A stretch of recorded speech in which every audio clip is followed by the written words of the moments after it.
She stood in front of me, trembling. Her fingers clutched the edge of her sleeve like a child trying to hide a bruise the world wasn't supposed to see. Her lips parted, but her voice came out as nothing more than a breath.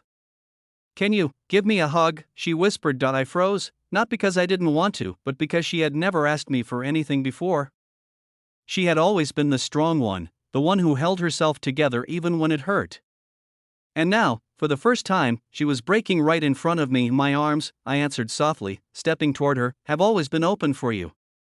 What I didn't know then, what I couldn't have understood, was that this one hug would change everything: her life, my life, and the truth we had both been running from for years. I first met her on a rainy afternoon, the kind where the sky looked heavy enough to fall apart. She was sitting alone on the steps outside the community center, drenched, shivering, and staring at the ground as though something terrible had happened there moments ago. I didn't know her name. I didn't know her story. But something in me told me to stop. "You okay?" I asked, keeping my voice gentle. She didn't look up. "Yes," she lied instantly, a lie so obvious it hurt to hear. I offered her my umbrella. Not because she needed it, but because I needed an excuse to stay.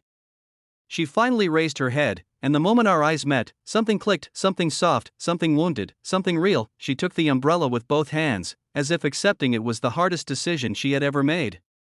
"Thank you," she said quietly. That was the beginning. Her name was Ilara. She worked late hours, studied even later, and lived in a small apartment that she barely called home. Over the next few weeks, our lives gradually intertwined in ways I didn't expect. She started waiting for me after work. I started checking in on her without meaning to. She smiled at me like I was the first bit of sunlight she had seen in a long time, but she never let anyone close. Not really. She always kept a distance in her eyes, a quiet wall made of secrets she refused to share. And yet, she never pushed me away.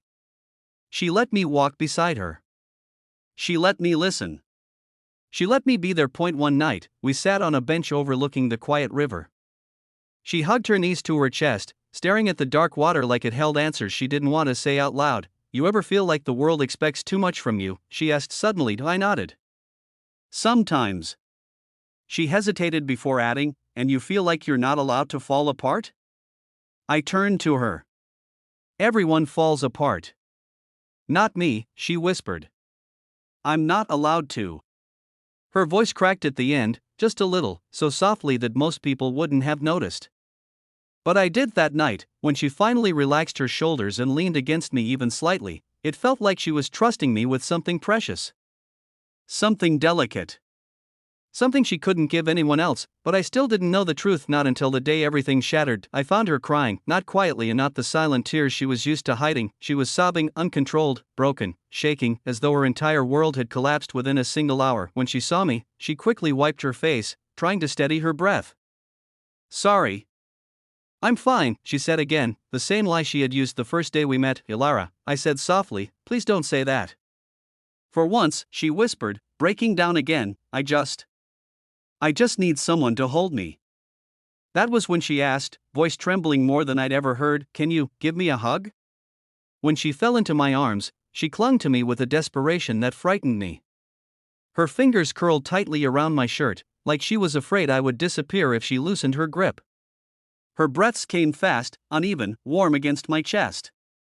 I wrapped my arms around her, pulling her closer, holding her as gently as I could, as if she were made of fragile glass. "My arms have always been open for you," I whispered into her hair. Those words made her break even more. She cried until her tears soaked through my shirt, until her trembling turned into exhausted stillness. I didn't ask what happened. I didn't force her to speak.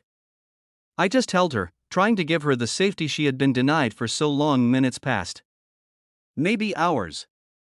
Time didn't matter. When she finally pulled away, she wiped her face and looked down. "I'm sorry," she murmured again. "You don't have to apologize for needing someone." She shook her head. "I've never had anyone stay." "Not really." Her voice was thin, barely holding itself together. "People, they either leave, or they want something from me. I can't trust easily. I can't open up. But when you're here, it feels like I can breathe." I touched her hand carefully, giving her the choice to pull away. She didn't. "Ilara," I said gently, "you can tell me anything. Or nothing. I'll still be here. She took a shaking breath and finally told me the truth she had been hiding. Her mother had left when she was a child. Her father had drowned himself in anger, frustration, and loneliness, leaving her to raise herself while being blamed for everything that went wrong in his life. She had grown up believing she was a burden, that her feelings didn't matter, that asking for comfort was weakness. I learned to be strong, she said with a trembling smile. But I never learned how to be held. Her confession pierced me. Not because it was sad, but because it explained everything: the distance in her eyes, the forced smiles, the way she always stepped back before someone got too close. You're not alone anymore, I whispered. She looked at me like she wanted to believe me, but didn't know how. That night, I stayed with her. Not as a savior, not as someone trying to fix her, but simply as someone who refused to leave.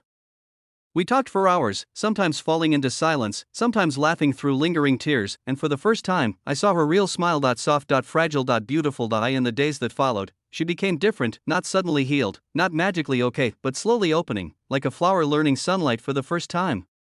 She texted me first. She waited for me with warm eyes instead of guarded ones.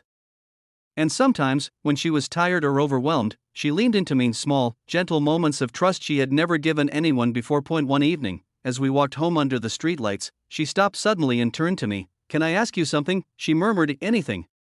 She stepped closer, touched my arm lightly, and whispered, Can I have another hug? I smiled softly, opening my arms. You never have to ask. She melted into me again, not out of fear this time, but out of quiet affection. Her head rested on my chest, her hands gripping the back of my shirt with warmth instead of trembling. This hug wasn't desperate, it was healing, it was new, it was hers, and through the soft hum of the night around us, she whispered words so gentle they almost disappeared in the breeze. Thank you, for staying. I held her tighter. I'm not going anywhere. And for the first time in her life, she believed it.